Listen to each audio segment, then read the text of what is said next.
یہ ہے کہ سچ بولنے میں دماغ کو محنت کم کرنی پڑتی ہے، دماغ پہ بوجھ کم پڑتا ہے، اعصاب پرسکون رہتے ہیں، نفسیاتی توازن آسان رہتا ہے۔ سچ بولنے کی یہ سہولت ہے۔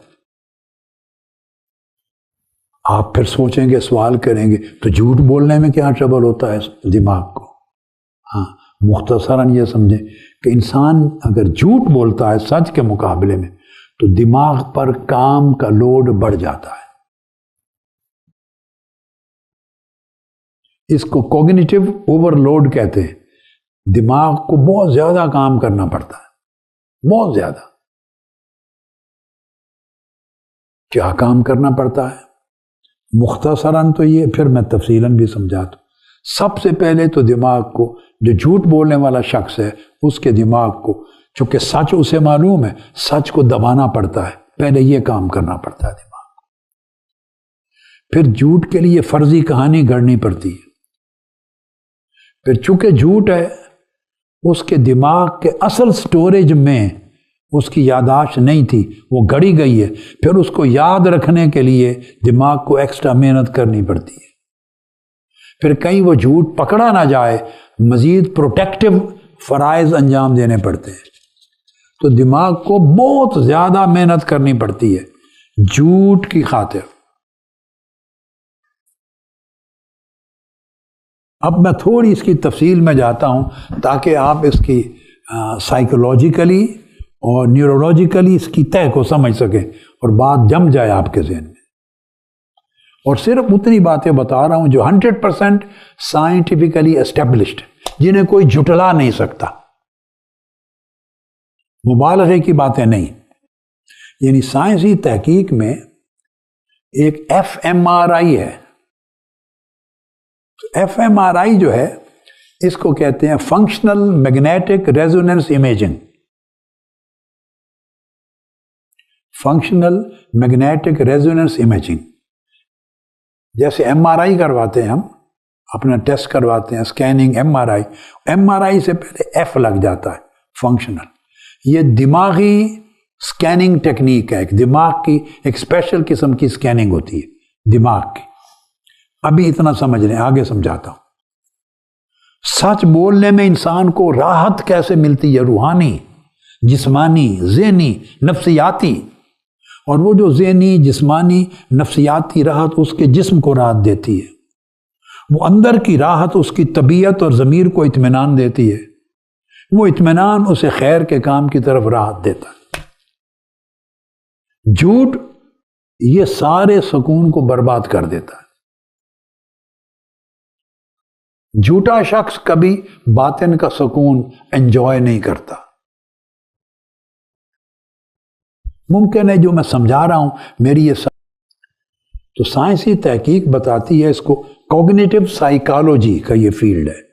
اس کے تجربات سے یہ نتیجہ نکلا ہے کہ جھوٹ بولنا عام طور پر سچ بولنے کے مقابلے میں دماغ کے جو ذہنی وسائل ہیں ان کا استعمال زیادہ کرواتا ہے۔ جھوٹ دماغ کو بہت انگیج کر کے اوور برڈن کرتا ہے، دماغ کو بہت سے کام کرنے پڑتے ہیں۔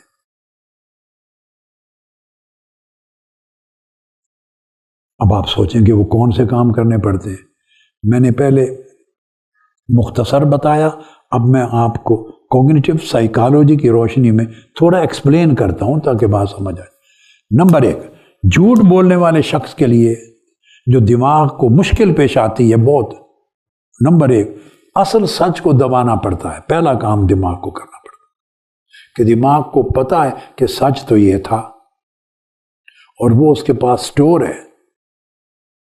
اب جب انسان نے جھوٹ بول دیا تو سب سے پہلا کام تو دماغ نے یہ کیا کہ جھوٹ بول دیا تو جو سٹور میں سچ تھا اب اس کو دبانے پر مصروف ہو جاتا ہے۔ دماغ کا ایک فنکشن، دماغ کے مختلف حصے ہیں اور مختلف حصے مختلف فنکشنز کرتے ہیں۔ جب آپ جو نیورولوجسٹ ہیں اور سائیکالوجسٹ ہیں اور کوگنیٹو سائیکالوجسٹ ہیں ان سے جب پوچھیں گے یا جائیں گے کمپیوٹر پہ، بکس میں جائیں گے، آرٹیکل پڑھیں گے، کھولیں گے ان سبجیکٹ پہ ریسرچ آرٹیکل جو یونیورسٹیز میں ویسٹرن ورلڈ میں، تو آپ کو یہ چیزیں ملیں گی۔ تو سب سے پہلے تو دماغ جو اس کے سٹور میں سچ واقعہ تھا اس کو دباتا ہے کہ کہیں وہ نہ نکل آئے۔ نمبر 2،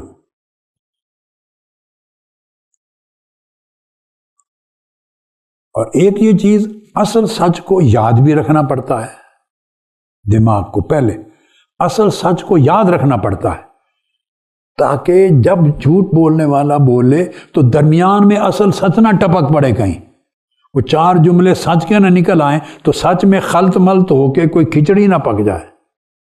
تو دماغ کو کوگنیٹو ہو کر ذہن میں رکھنا پڑتا ہے کہ اصل سچ یہ تھا، اور جب یاد رکھ کر پھر انہیبٹ کرنا پڑتا ہے، اس کو پھر دبا کے رکھنا پڑتا ہے، اور چپ کر کے بے ہو تم بس چپ، تو جھوٹ دی سٹوری چل رہی ہے، تو چپ کر کے دبتے بے، اس کو اٹھنے نہیں دیتا سچ کو۔ یہ دوسرا فنکشن۔ تیسرا فنکشن دماغ کو یہ کرنا پڑتا ہے کہ جھوٹ کے لیے ایک نئی کہانی گڑھنی پڑتی ہے۔ وہ نئی کہانی جھوٹی گھڑی ہے تو تبھی تو بندہ جھوٹ بول رہا ہے نا۔ وہ کس نے گھڑی ہے؟ زبان تو نہیں گھڑتی، کہانی تو دماغ ہی گھڑتا ہے نا۔ اس غریب نے پہلے سچ کو یاد تھا، اس کو سٹور میں بند کیا، لاک کیا، پھر اس کو دبا کے رکھا، تالا لگایا کہ سچ باہر نکل نہ آئے، پھر جھوٹ کے لیے نئی کہانی گھڑی، تیسرا کام کیا۔ جب ایک کہانی گھڑی، پھر چونکہ جھوٹی کہانی ہے، یہ بات امپورٹنٹ ہے، چونکہ دماغ کے بیسک سٹور میں وہ موجود نہیں تھی، گھڑی ہے، لہذا اب اس دماغ کو محنت کر کے، ایکسٹرا محنت، اس کہانی کو مسلسل یاد رکھنا پڑتا ہے، کہیں بھول نہ جاؤں، چونکہ بار بار جب بیان کرنی، اگر وہ بھول گیا، چونکہ اصل تو وہ تھی نہیں، تو گھڑی ہوئی کہانی کو یاد رکھنا پڑتا ہے مسلسل۔ یہ چوتھا کام کرنا پڑتا ہے، کہانی برقرار رہے۔ پانچواں، دماغ کو چونکہ پتہ ہے کہ جھوٹی کہانی ہے، لہٰذا وہ سامنے جو سن رہا ہے اس کے رد عمل کو بھی دماغ بڑا کانشیس ہو کے دیکھتا رہتا ہے کہ کہیں اس کو شک تو نہیں پڑ گیا جھوٹ بول رہا ہوں، تو اس نے اپنے آپ کو پروٹیکٹ بھی کرنا ہے، تو بڑا کانشیس ہونا پڑتا ہے، اس کے رد عمل پہ نگاہ۔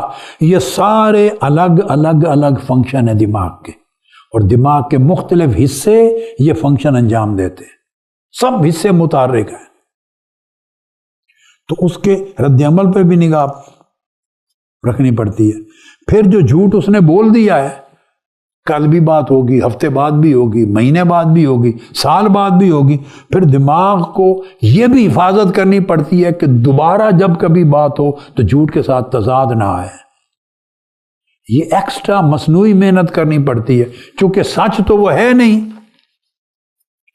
جھوٹ گھڑا گیا ہے، تو کہیں تضاد نہ آ جائے۔ یہ سارے کام جو دماغ کو 6 ایکسٹرا کام کرنے پڑتے ہیں، 6، اس کو ایگزیکٹو کنٹرول کہتے ہیں۔